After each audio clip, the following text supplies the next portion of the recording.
Projeto de uma instalação de bombeamento básica, Raimundo Ferreira Inácio. Aula 6. Na vida, além de resolver problemas, temos que criar oportunidades. Só assim seremos felizes e realizaremos nossos sonhos. Vamos, nessa etapa, fechar esse nosso primeiro curso, analisando todas as etapas de um projeto de uma instalação de bombeamento básico. Partimos dos dados iniciais. Nós temos o fluido e a sua temperatura. Com o fluido e a sua temperatura, especificamos sua massa específica, sua viscosidade dinâmica ou a sua viscosidade cinemática e sua pressão de vapor. Temos também as condições de captação, o que implica dizer que nós determinamos a carga total inicial, ou seja, a carga potencial inicial, mais a carga de pressão, mais a carga cinética inicial. Temos as condições de descarga, então conseguimos especificar a carga total final, ou seja, carga potencial final, carga de pressão final, carga cinética final. E temos também a nossa vazão desejada. A partir daí, vamos caminhar etapa por etapa no projeto de uma instalação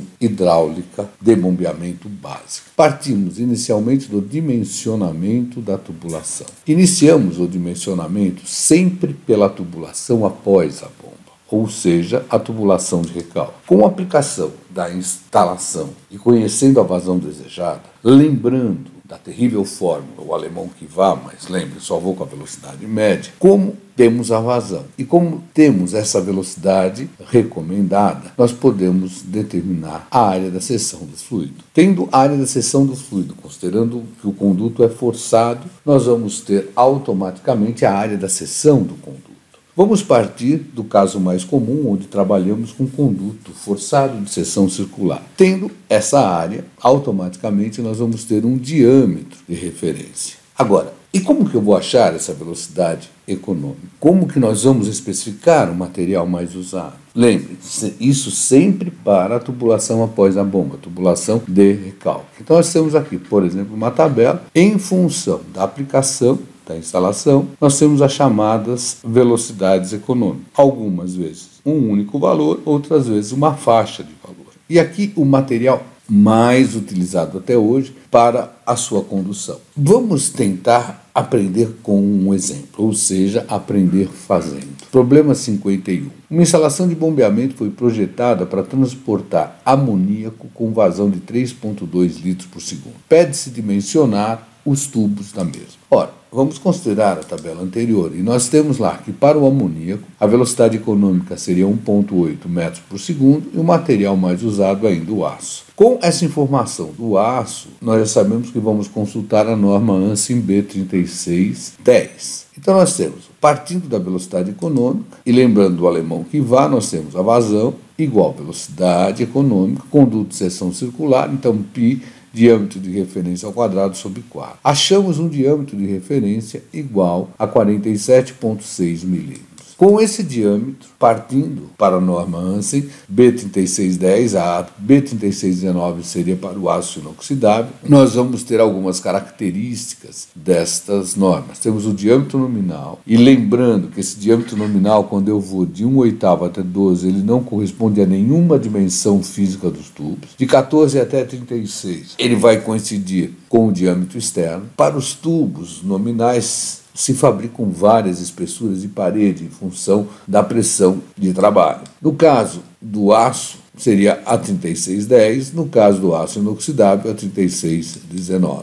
Algumas notas, né? O tubo, no caso quando eu trabalho com aços inoxidáveis, só vai até 12 polegadas. As designações XS, XXS correspondem a espessuras denominadas normais, no caso da Standard, extra forte e dupla extra forte. E aí nós temos as designações 10, 20, 30, 40, 60 e assim por diante. Lembrando que a 40 seria a considerada Standard hoje. Então, se eu não falo nada, eu sempre vou estar trabalhando com aço 40, que é o que trabalha com a faixa normal de pressão. No caso do aço inoxidável, nós sempre teremos a letra S, então 5S, 10S, 40S e assim por diante. Existe uma certa tolerância, mas vamos trabalhar com os valores da norma. Então, vamos pegar aqui o caso do nosso exemplo. Nós estávamos com um diâmetro de referência de 47,6. Como não foi dito nada, nós vamos trabalhar com a tubulação de aço 40. E nós vamos verificar que nós temos um diâmetro imediatamente antes, que é 1,5 polegadas,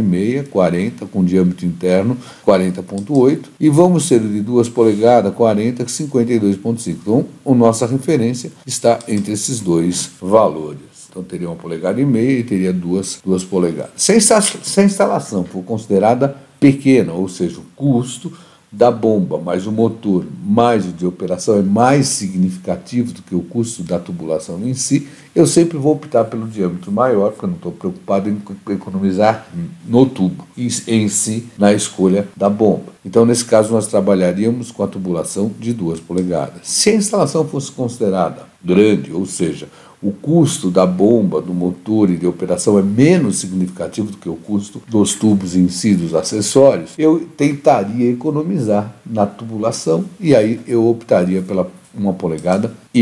No caso, hoje, como temos a facilidade de planilhas eletrônicas, muitas vezes nós vamos trabalhando com as duas opções e deixamos para a decisão no final do projeto, fazendo uma análise da parte financeira do nosso projeto. Nesse problema em si, para que possamos chegar à parte final, nós vamos considerar uma instalação pequena e vamos optar pelo diâmetro de recalque de 2 polegadas. Então nós teríamos diâmetro nominal 2 polegadas, aço 40, um diâmetro interno de 52,5 milímetros, uma área de 21,7 centímetros quadrados. Para se evitar um fenômeno, que nós vamos estar com mais detalhe, que é chamado fenômeno de cavitação, que seria a vaporização parcial ou total da água na própria temperatura do escoamento, devido às pressões baixas, nós optamos pela tubulação antes da bomba sempre com um diâmetro imediatamente superior. Então, no caso, nós teríamos uma tubulação de aço 40 com um diâmetro nominal de 2 polegadas e meia, o que implicaria que teríamos um diâmetro interno de 62,7 milímetros e uma área de 30,9 centímetros quadrados. Então, estaria aqui o nosso dimensionamento. No caso, se nós estivéssemos trabalhando com o PVC, geralmente nós vamos dimensionar o tubo em função da vazão. Então nós teríamos aqui a vazão em litros por hora e aqui o diâmetro do tubo de PVC, sempre o nominal recomendado. E através dele nós obteríamos os diâmetros internos e externos. Existem outras maneiras também que devem ser pesquisadas, né? Nossa intenção é oferecer a base que vai permitir com que você pesquise e entenda novos assuntos. Mas lembre, enquanto viver, sempre há coisas para se aprender, de qualquer assunto que eu tenha interesse. Vamos voltar para as etapas do nosso projeto. Feito o dimensionamento, nós vamos partir para o esboço da instalação. Com o esboço da instalação, nós vamos acabar definindo os comprimentos das tubulações, os acessórios hidráulicos.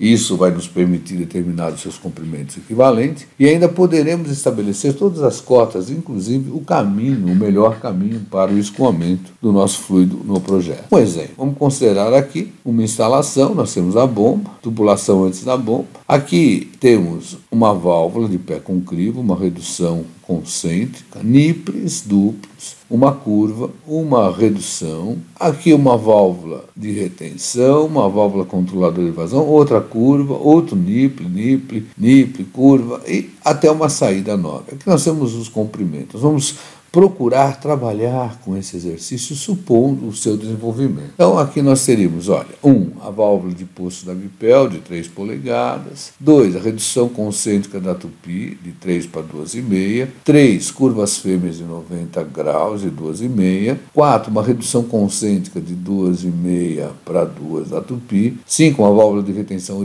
horizontal da Bipel de 2 polegadas, 6. Válvula globo reta sem guia da Bipel de 2 polegadas, 7 e 8 curvas fêmeas, de 90 graus também, de 2 polegadas da tupi. A saída da tubulação de 2 polegadas da tupi. A era um nipple duplo de 3 polegadas. B, o nipple duplo de 2 polegadas e meia. E depois nós teríamos os C, D, E, todos eles os nipples duplos de 2 polegadas. Nós vamos partir supondo essa instalação e vamos tentar desenvolver todo o projeto para que nós possamos aprender fazendo. Então, aqui nós teríamos o esboço da instalação. Feito o esboço, nós vamos partir para a equação da curva característica da instalação, a nossa CCI. Essa curva, o que ela indica? A carga que eu necessito receber para percorrer a instalação com uma vazão Q. Então, a carga que eu necessito vai estar ligada com a vazão que eu quero ter na instalação. E temos uma instalação, vamos considerar que trabalhamos até o momento. Nessa instalação desejamos ter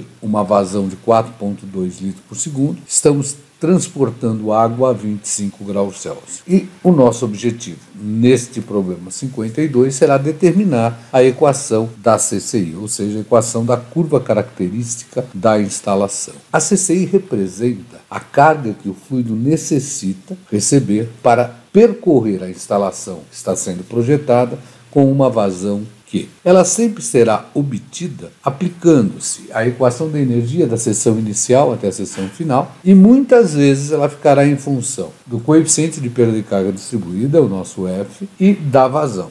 E representamos por quê? No nosso caso, nós temos que a carga inicial mais a carga do sistema é igual à carga final mais as perdas totais. Vamos adotar o plano horizontal de referência no nível de captação. Nessa situação, nós vamos ter que o Z0, que seria a nossa carga potencial de posição da seção inicial, é igual a zero. A pressão que age nessa seção é a pressão atmosférica. Como trabalhamos na escala efetiva, ela também será considerada igual a zero. A velocidade do nível será zero, porque consideramos o escoamento em regime permanente. Então, a nossa carga inicial igual a zero. Mais a carga que o sistema necessita receber igual à carga final. Carga final, o Z final, que representa a carga potencial de posição na seção final, igual a 38 metros. A pressão que temos, ele lança na pressão atmosférica, então também será igual a zero, escala efetiva, porém lá nós temos a carga cinética, que seria velocidade ao quadrado sobre 2G. Lembrando que a velocidade seria a vazão sobre área, nós ficamos com a vazão ao quadrado, 2G, a área da seção, no caso é um tubo de 2 polegadas, considerado em metros quadrados, está aqui a transformação, ao quadrado, mais a perda de carga na tubulação de 3 polegadas, mais a perda de carga na tubulação de 2 polegadas e meia, mais a perda de carga na tubulação de 2 polegadas. Dessa maneira, nós ficamos com a carga que o sistema necessita, o nosso HS, igual a 38, mais 10.834,9 que é o quadrado, mais a perda de carga na tubulação de 3 polegadas, mais a tubulação de 2,5, perda de carga, mais a perda de carga na tubulação de 2 polegadas. Vamos determinar os comprimentos equivalentes de cada trecho que necessitamos calcular a tubulação. Iniciamos com a tubulação de 3 polegadas. Lá nós temos uma válvula de poço da MIPEL, então nós temos aqui a tabela extraída do manual da MIPEL, onde temos o comprimento equivalente. Tubulação de 3, então nós temos um diâmetro nominal de 80, válvula de poço nos dá um comprimento equivalente de 32 metros. Em seguida, nós temos um nipple duplo de 3 polegadas. Ora, isso é da Tupi. Então, nós temos 3 polegadas, nipple duplo, 0,01. Daí, recordando a fórmula universal da perda de carga, F vezes L mais somatório dos L's equivalente, DH, vezes Q ao quadrado sobre 2G área ao quadrado, nós vamos ter que para a tubulação de 3 polegadas, nós teríamos comprimento, não existe comprimento de tubo, são só acessórios hidráulicos, então nós teríamos 32,01. O diâmetro hidráulico é o próprio diâmetro interno, já consideramos o conduto de seção circular e forçado, então seria 0,0779, passamos para metro. Vazão ao quadrado, 19,6, 2 vezes 9,8. E a área da tubulação de 3 polegadas, 47,7 vezes 10 a menos 4, passamos para metro quadrado. Isso aqui, essa área elevada ao quadrado. Daí nós tiramos que a perda de carga, em função da vazão e em função do F, seria igual a 921.415,3 vezes o coeficiente de perda de carga distribuída e vezes a vazão ao quadrado. Vamos agora para a tubulação de 2 polegadas e meia, onde temos um comprimento de 6,5 metros. Nele nós temos uma redução concêntrica da tupi de 3 para 2 polegadas e meia, então nós vamos lá. Redução de 3 para 2,5, um comprimento equivalente igual a 0,71 metros. Temos curvas fêmeas de 90 graus de 2,5 polegadas. Então nós temos 2,5 polegadas e temos um comprimento equivalente das curvas fêmeas de 1,37 metros. E os nipples duplos com um comprimento equivalente de 0,01. Então nós teríamos o L, somatória dos L's equivalentes, e teríamos a expressão da perda de carga na tubulação de 2,5, também em função do coeficiente de perda de carga e da vazão. De maneira análoga, nós vamos determinar a perda de carga na tubulação de 2 polegadas. Em 2 polegadas, o comprimento 36 metros, nós teríamos uma redução concêntrica de 2,5 para 2, então está aqui, uma válvula de retenção da MIPEL horizontal de 2, está aqui, 25 metros, uma válvula globo reto sem guia também da MIPEL de 2, está aqui, 17,68 metros. Curvas fêmeas de 2 polegadas da Tupi estão aqui. E saída da tubulação está aqui para 2 polegadas. Obtemos também, de maneira análoga, a perda de carga para a tubulação de 2 em função do F e em função da vazão. Devemos observar que essas vazões estão sempre em metros cúbicos por segundo, já que trabalhamos com a aceleração da gravidade igual a 9,8 metros por segundo ao quadrado. Aí nós podemos escrever a nossa equação da CCI em função dos F's e da vazão. Então nós temos 38 mais 10.834,9 que é o quadrado, que era a carga cinética na seção 9. A perda de carga na tubulação de 3, vocês podem ver que não tem o tubo, eu só tenho acessórios hidráulicos. A perda de carga na tubulação de 2,5 polegadas, que seria a tubulação antes da bomba. E a perda de carga na tubulação de 2, que seria a tubulação após a bomba. Tendo a equação da CCI, devemos agora determinar a nossa vazão de projeto. Essa vazão de projeto, ela tem como finalidade aplicar um fator de segurança que prevê o envelhecimento tanto da instalação quanto da bomba. Recomendado nunca abaixo de 1,1 e, se possível, não acima de 1,2.